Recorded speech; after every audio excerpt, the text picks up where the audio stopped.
The OGL, the Open Gaming License, Wizards of the Coast. There's been a lot of talk about these for the last few weeks online. Maybe you're a D&D player and you've seen the various posts and videos and news articles about it. Maybe you follow certain D&D creators or live streams and have heard them talk about it. Or maybe you're not into D&D at all, but you keep seeing these things crop up in your social media timeline, your sub feed, when you've got friends talking about it. A lot of people have already covered the topic in detail and have done so a lot faster than me, but I wanted to make my own video on it, mainly to express my personal feelings on the whole affair, because this has had a huge effect on me emotionally and mentally, but also because here may be folks that still don't really know what this is all about. There isn't going to be any gags or funny takes or got-em moments here. I've been working in the tabletop role-playing game industry for over 6 years now. My entire life and career have been changed because of D&D and being able to create my own content under the OGL, so this isn't a joke to me. This isn't a chance to get trending or to get views. This is something that has been ruining my sleep, has made me angry and sad and hopeful, and sometimes all of those things at once. I've been supporting D&D and Wizards of the Coast since before 5e got popular. I was there at the very first tiny live stream event in Seattle with all the big names at the time as a wide-eyed British dude who never thought it would be possible. I've done countless sponsored series for them, I've ran games for them, done interviews with them, I even wrote in one of their official adventure anthologies. So yeah, no gags, no gimmicks, just my response to all this. Before I get fully into that though, I want to do a quick rundown of everything that's happened so far as I understand it. I'm not a journalist, making these kinds of drama videos isn't my kind of thing, so forgive me if I get some stuff wrong. Please do just politely correct me in the comments below so folks know. But overall, here's a TLDR of the Open Gaming License, aka the OGL, situation going on with the tabletop role-playing game community, Dungeons & Dragons, and Wizards of the Coast. Back in the 2000s, Wizards of the Coast, the company that now owns Dungeons & Dragons and is part of Hasbro, a huge toy and game corporation, created something called the OGL, or Open Gaming License. It was designed and written, confirmed by the people who wrote it, to be a permanent, never-ending license for third parties, independent creators like myself, as well as indie companies, small publishing businesses, to make game materials for Dungeons & Dragons. The OGL and SRD, System Reference Document, allows someone to use the very basic rules of D&D to make their own content, game materials, like magic items, monsters, adventure books, new classes, spells, etc., and publish them as physical books and PDFs, or release them online via a blog or Patreon or whatever format. All of it was done to help fill a demand in the market the Wizards would never have been able to fill themselves. These kinds of books and materials take considerable time to write, get art, publish, so Wizards themselves only puts out around 4 to 5 of these books a year. Wizards at the time wanted to focus on selling the core rulebooks of D&D, and they knew that third-party books and material drove those sales because you needed the core rules to use them. It's important to note here that nothing in the OGL or SRD is really owned by Wizards of the Coast. It doesn't include any of their original IP that they have the rights to, like the Forgotten Realms settings, or even many of the additional spells and monsters or content from their newer books. The SRD and the OGL only include the basic mechanics of the game, like how a saving throw works, how an attack roll works, what advantage is, as well as generic fancy terms and common knowledge about things like elves, dwarves, etc., based on mythology and folklore. Anything that Wizards has actual copyright over was, and still is, protected as their IP. The SRD is more like a guide on how these generic mechanics and terms can be presented to make something compatible with D&D. Another key bit of information to know is that when Wizards of the Coast developed the 4th edition of D&D, we're currently in the 5th edition, and the OGL was introduced in the 3rd edition, they proposed a massive change to the OGL, which combined with a drastic change in the style of gameplay, caused a lot of people to stop playing D&D. This then led to the creation of a game called Pathfinder that used the 3rd edition system rules from the OGL as a base, with the company Paizo, which included lots of former Wizards staff, was established, and Pathfinder became a serious rival to D&D during that time. After the fallout of 4th edition D&D, the creation of Pathfinder and the community outcry, Wizards reintroduced the OGL for 5th edition along with the current SRD. This version of the OGL is referred to as 1.0, and for the last 6+ years, many creators and publishers have been making D&D compatible content with it, providing players and DMs with additional books, adventures, and content to use in their games. I personally believe the OGL has been a big part in helping D&D achieve the success it has had over those 6 years, but more on that later. So now we get to January 2023, and a number of content creators and publishers are approached by Wizards under NDA to discuss the future of the OGL. I was not one of these creators, so I'm using information that has since been leaked for this. The new OGL 1.1 is sent to the creators who signed that NDA, and apparently additional creators were contacted then afterwards as well. From what many of these creators have said, this was not proposed as Wizards looking for feedback or as any sort of draft OGL, and came with contracts and a deadline of January 13th for the new OGL 1.1 to go live. At this time, I and many others had no idea that anything with OGL 1.0 would change. It wasn't something that had been mentioned or discussed anywhere by Wizards of the Coast at this point. At this time, a few rumors began to spring up from those creators who had been approached to give a warning that Wizards of the Coast was planning to change the OGL, and it would be significantly worse for third-party creators.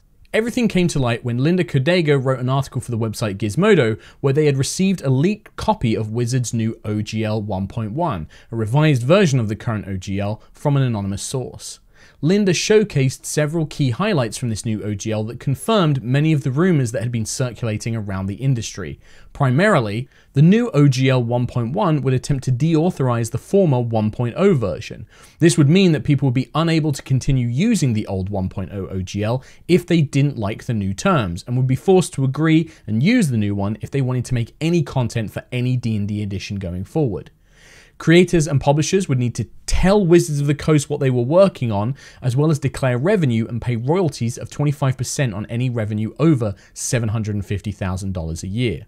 They would also, by agreeing to this new license, creators would forego any rights of ownership or rights of use in Wizards' favor, allowing Wizards to use, republish their work in any way they wanted to without any legal consequence, credit, or compensation. And the agreement also came with a 30-day notice period, allowing Wizards to change the terms of the license at almost any time. Following Linda's article, there was a huge outcry from the D&D community on Twitter and other spaces, and the story was picked up by more news outlets, other D&D YouTubers, TikTokers, and streamers. There was a significant lack of response from Wizards after this. During the week it took for them to respond, a number of things happened. A petition to keep D&D open was put together by a number of prominent D&D creators and publishers, and pressure for Wizards of the Coast to respond built up. When the D&D YouTuber DnDShorts posted a tweet with information from a member of staff at Wizards of the Coast, DnDShorts said that they would verify this person's identity, that claimed that the leadership at Wizards of the Coast and Hasbro was very hostile towards the community and the feedback, and would ignore it and hope that they forgot about it. The message also said that they would be watching D&D Beyond, now owned by Wizards of the Coast, and their subscription numbers as a data metric. DnDShorts' tweet had over 3 million impressions with 13k retweets, 25k plus likes, with many big D&D influencers and publishers sharing the information to their own audiences. This led to a community drive to cancel D&D Beyond subscriptions to put pressure on Wizards of the Coast.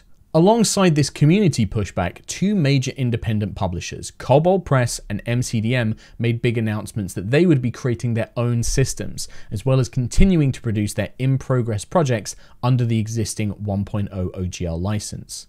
Paizo, the creators of Pathfinder, also announced that they would be working in collaboration with a number of third-party publishers, Chaosium, Green Ronin, and many more, to create their own open gaming license, the Open RPG Creative License, aka ORC, that would be perpetual, irrevocable, and fair for anyone to use. The ORC license would not be owned by one company, but by a legal third-party entity that would be the license's custodian. Paizo also laid down the gauntlet to Wizards of the Coast, saying that they felt the 1.0 OGL could not be deauthorized, and they were willing to go to court on the matter.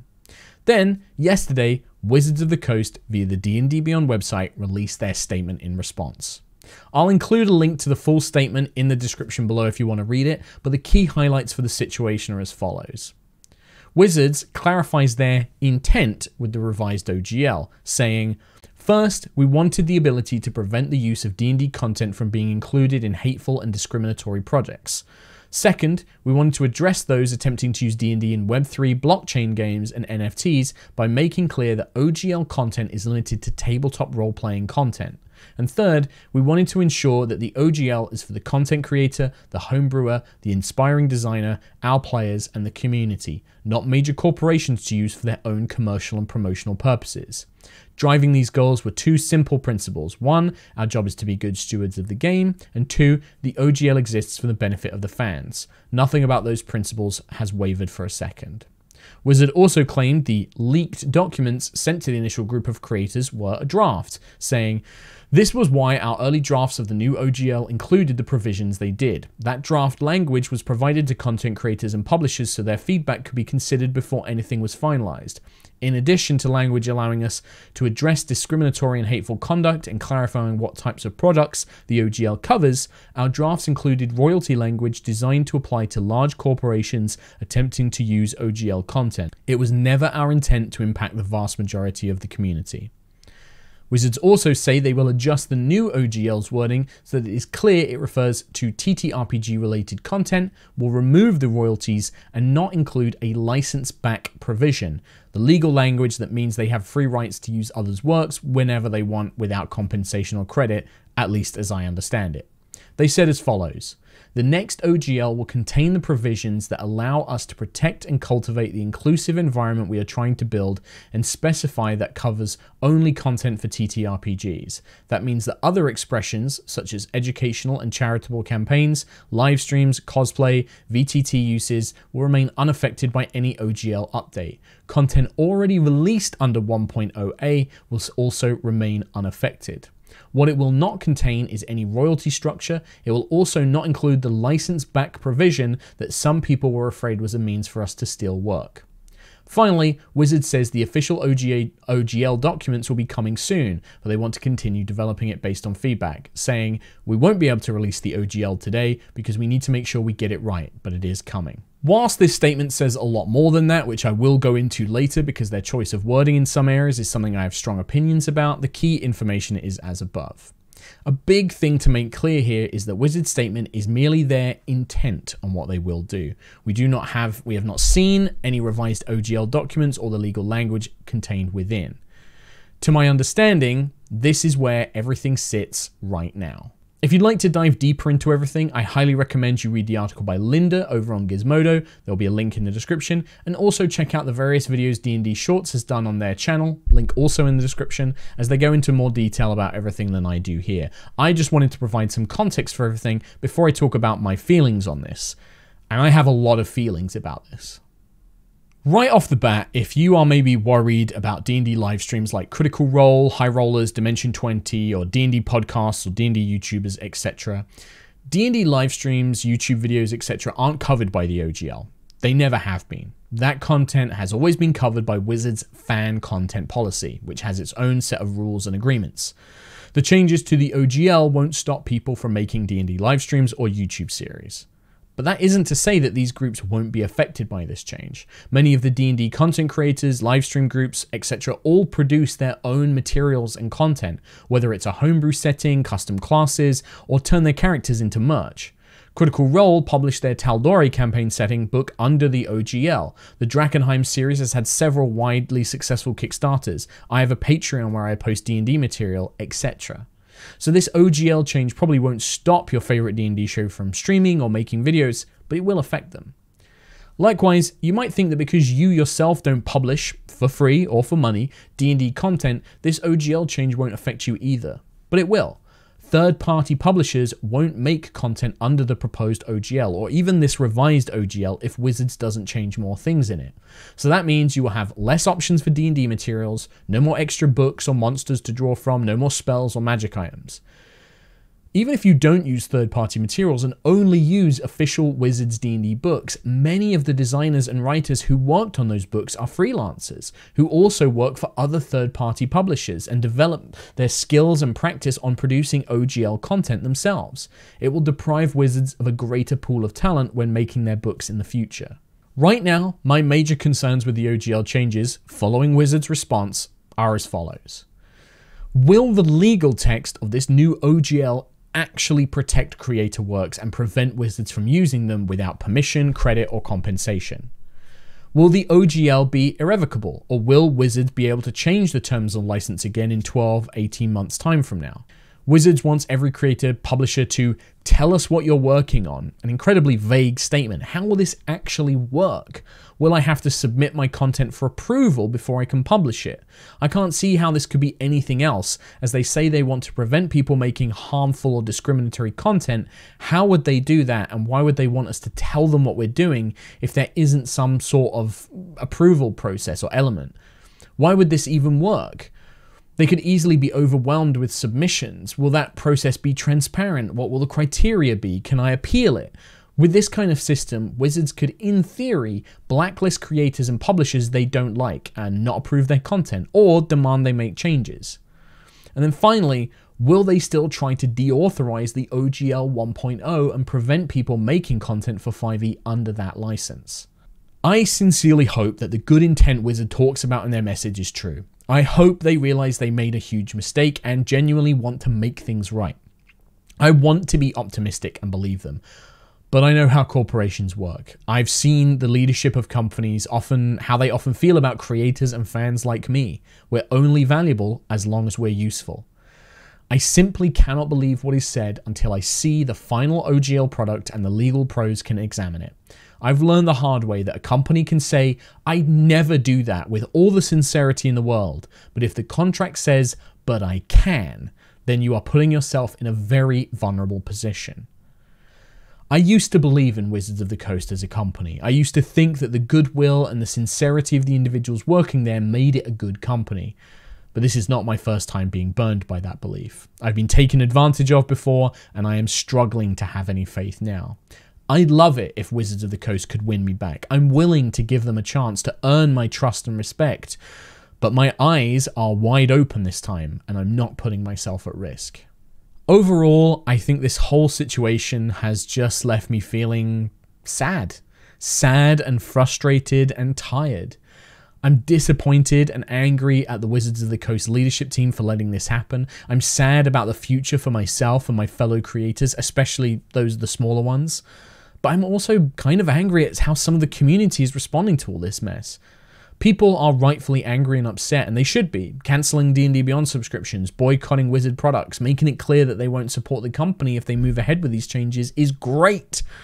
But now that anger and frustration is causing harm to the wrong people. Staff at Wizards of the Coast who have nothing to do with these kinds of decisions are getting threats or abuse.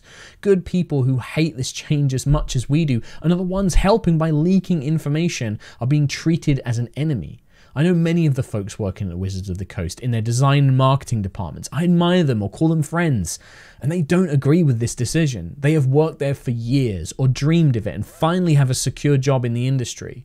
Seeing people saying that they should just quit if they hate the OGL change or the leadership decisions is heartbreaking and infuriating. A job like being a professional role-playing games designer is not something you can just so easily throw away. Likewise, anyone who still wants to play 5e or make 5e content, books or stream games, etc., are also being hit with the fallout. Outraged fans are either attacking them for supporting Wizards, they absolutely aren't, or are outright telling them that they won't watch any shows that feature 5e D&D or buy 5e materials. These creators are the ones being affected most by the OGL changes. The 5th edition rule set is not the bad guy here. People who stream a 5th edition game or make a 5th edition book aren't the villains. But in true internet outrage fashion, people are letting their righteousness get out of control and strike everyone around them. Many folks have existing agreements, contracts, or sponsorships with Wizards of the Coast that aren't so easy to break or throw away.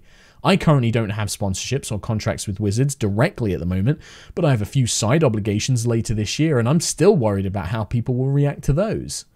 I know people's anger and frustration comes from a good place, but it's like a wildfire at the moment. Out of control, burning hot, and not caring about who or what it burns as it goes. Beyond this, I had planned this year to really hit the ground running with making more D&D content for YouTube and Patreon, tying everything together with articles and game materials, and even my own Kickstarters and books later in the year. But now I feel stuck in a sort of limbo. I know many of my fellow creators and friends and colleagues in the industry feel the same way. I think it's great that companies like Cobalt Press, Paizo, and MCDM are stepping up and doing their own thing. I think breaking the D&D monopoly on fantasy role-playing games is a good thing, and I know that these companies will make great systems. MCDM in particular are some of the folks I admire most in the business. They pay well, they treat their writers and their audience with respect and admiration, and they just make cool stuff. But I still like 5th edition. I still want to make D&D content. I've grown up with D&D. I've been playing it for the last 20 years, and it's been my job for the last 6 to 7. I've met many of the D&D staff and many of my colleagues and industry professionals and people I admire. I've built my show High Rollers on 5th edition. It's what my players know, what our audience knows. Do I have to start looking at new systems to learn and convert everything over to? Do I wait and see what Wizards of the Coast do with the new OGL? What do I do in the meantime? Will the community even bother to care about 5e content going forward? Will they care if I move to a different system or about this OGL stuff at all?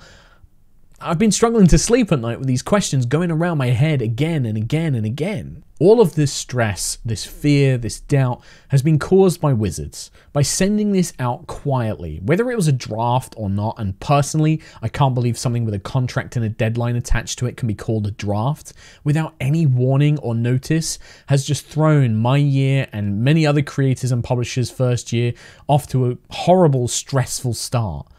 And Wizards' response yesterday gave me no peace either. Like I said earlier, I'd love to believe in their sincerity and that they want to make things right, but the statement itself has so much in it that I find deceptive or PR speak. It's hard to have any faith in it.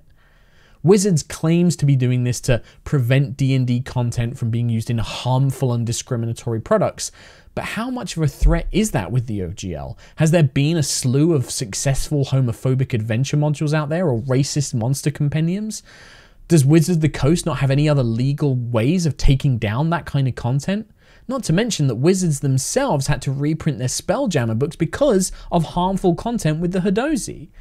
Out of everything, I think there are some good folks at Wizards who truly believe in that message and want to make the game more open, more inclusive and diverse, but I can't shake the feeling that this is being used as a shield, a cover for them to have an approval system on third-party content that would give them greater control over game materials. Can I see why a big corporation wants that? Sure. Do I agree with it? Absolutely not. Another thing that bothers me, and this phrasing was used in the 1.1 OGL as well, is that Wizards of the Coast seems to think of companies like Cobalt Press and MCDM and Magehand Press and Griffin's Saddlebag or the Dungeon Dudes, Drakenheim Kickstarters, their rivals or competitors using D&D Beyond for their own commercial or promotional purposes. Well, that's certainly how I read their statements anyway. These companies, these groups are fans of Dungeons and Dragons. They grew up playing the game and have been inspired to start small businesses to share that love with the community in their own way. They were making products to help people play D&D, to give them more tools and toys to play with. Maybe Wizards didn't mean to mark these kinds of companies as rivals or competitors. Maybe they have their eyes on bigger media companies that threaten the D&D brand. More on that in a second.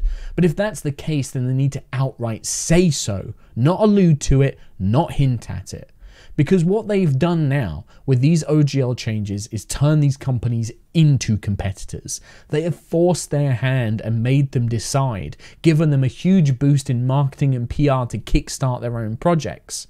Paizo especially get to be seen as the heroes fighting the unjust tyranny. I mean, rightly so perhaps. The new open license that Paizo wants to make is a great thing, but it's a self-fulfilling prophecy for Wizards of the Coast. In trying to limit the power of the competitors, they've only made them stronger. Aside from the general, our plan all along was, and this draft document was supposed to, PR spin that is just so transparent and vapid in today's times. I mean, we know that this wasn't how you planned for this stuff to go. Trying to pretend like it was does you no favors, Wizards. There's really one bit of text in Wizards' response that really upset me. They said, "You're going to hear people say that they won and we lost because making your voices heard forced us to change our plans. Those people will only be half right. They won and so did we." No, Wizards, no. Nobody has won anything. We've all lost.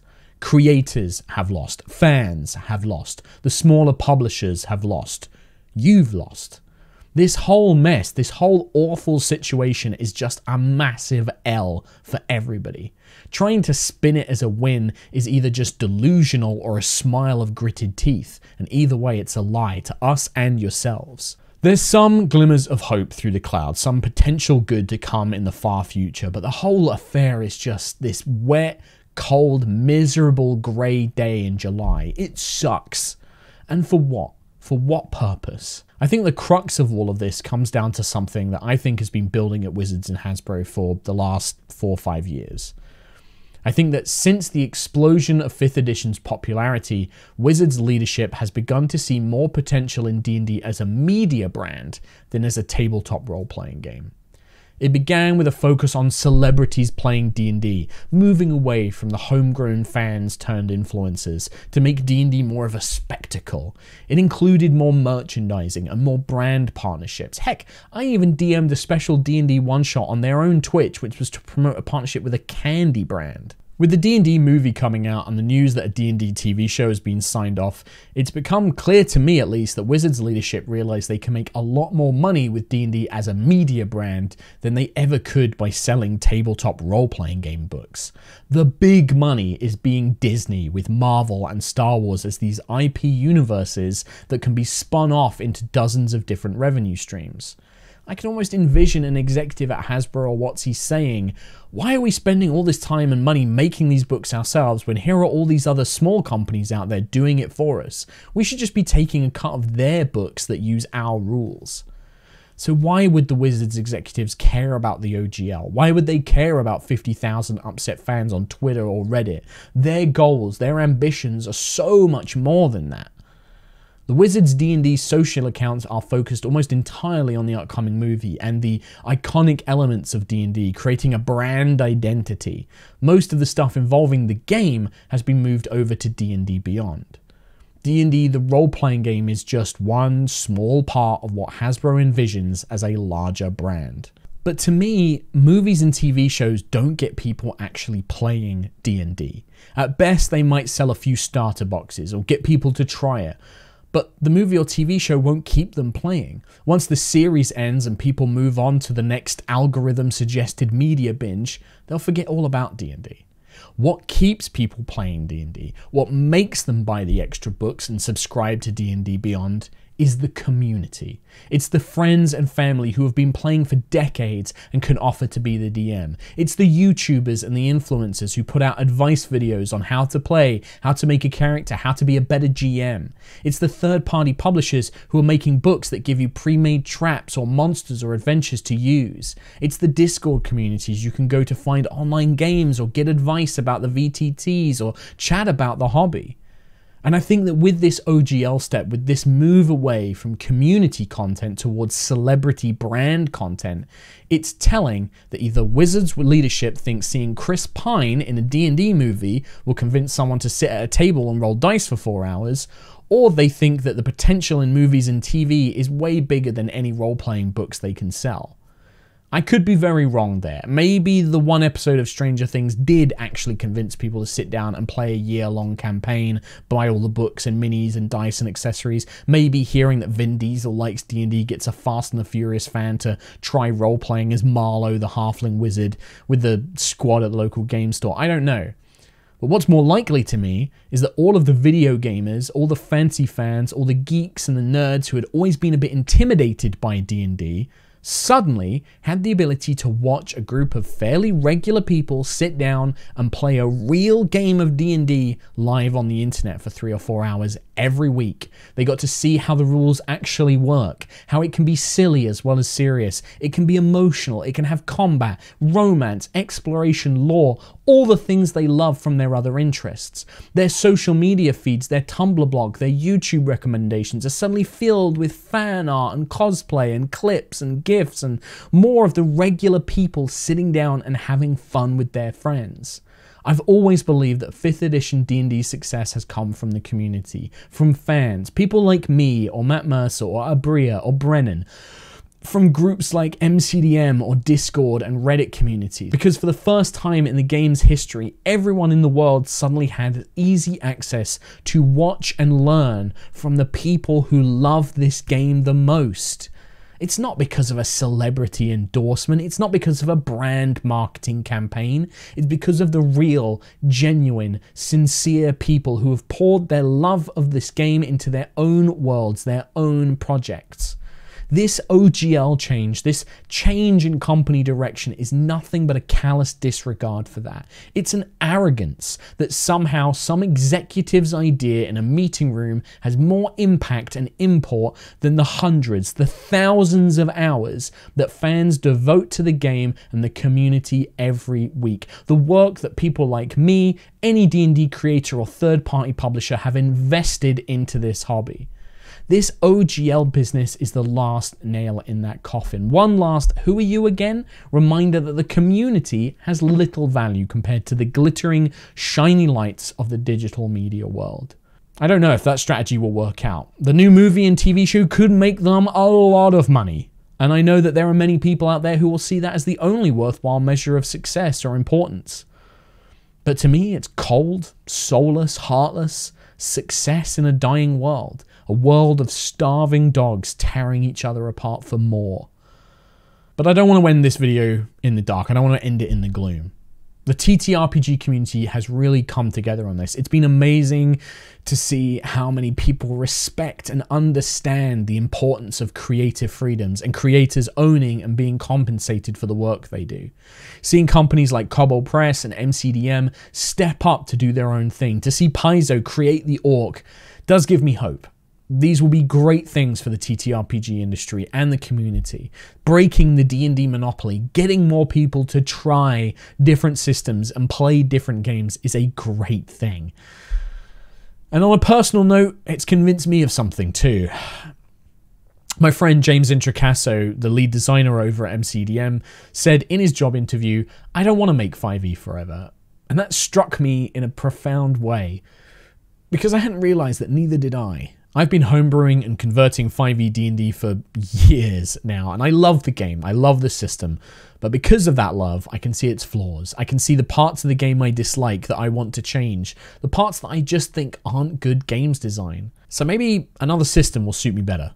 Maybe I should build something new myself, take the parts of 5e I love, combine them with the knowledge and experience I've gained working as a fantasy RPG creator for 6 years, and make something different with it. But either way, I'm convinced that what I want from D&D as a product and what Wizards wants from D&D as a brand aren't very aligned, and that I need to consider the path I take in the future. To end everything, I'll say this. If you're a D&D fantasy RPG fan, please be kind to the creators and the staff involved in all of this. Creators making 5e content, whether it's books or streams or videos, whatever, are not supporting the actions of Wizards of the Coast by doing so. They are the folks who need your support more than ever. Go, try new systems, watch streams that play different games, absolutely. But still, please continue to support those who stick with 5th edition D&D for now. The system of 5e itself is not your enemy. And please do not harass or abuse the staff at Wizards of the Coast. The vast majority of them have nothing to do with these decisions, and likely disagree with them as much as we do. Be firm with your anger at the company. Make yourself heard by cancelling your subscription or boycotting the movie or the new books, sure, but do not harass or abuse the staff. If you're a creator, like me, feeling stressed or uncertain about all of this, you're not alone. We're all in this together, and we'll figure out the best path forward for ourselves and each other. There's still hope on the horizon. There's new games, there's new systems, and fingers crossed, a new fair OGL from Wizards of the Coast to keep using with D&D. In the meantime, focus on the stuff that only you can own. Work on your lore, work on your world building. Leave the mechanics for now till we know more. No company can take the core ideas of fantasy. They can't own your imagination. And finally, to Wizards and the Hasbro leadership. We're not clueless. We're not idiots. We've got lawyers on our side that are just as good as yours. And we've proven that we're willing to stick together as a community. You can't divide us with NDAs and secret sweetheart deals. If you want D&D to succeed as a brand, you need us to be your ambassadors. You need us in your corner. You need the community to welcome new people into the hobby. Protect yourself from the media giants, sure, but don't see us, the creators, the publishers, the fans who love your game more than anyone, as the enemy or obstacles. Do the right thing. will be watching you. Oh, that got a little bit more emotional than I was expecting, as you might be able to tell. Don't worry about that. I'm an emotional kind of guy. It gets built up. I think it's just been a weird week. It's been a stressful week. There's been a lot going on behind the scenes in real life. I've not been sleeping well, like I said, and just having those questions burning around in your head, and especially after Wizards' response yesterday. I just knew that I had to get my thoughts out there. I had to put them down somewhere and really sort of compress everything I was feeling, and some of it has not just because of this OGL issue. Some of it has been going on for a while now, and frustrations that I've felt with D&D and everything else. So it kind of just all got mushed and thrown out there. So don't worry about that. But yeah, this was not the first video I wanted to make this year. It won't be the last. But yeah, there's still hope for the future. So take care. I'll see you very soon. Bye-bye.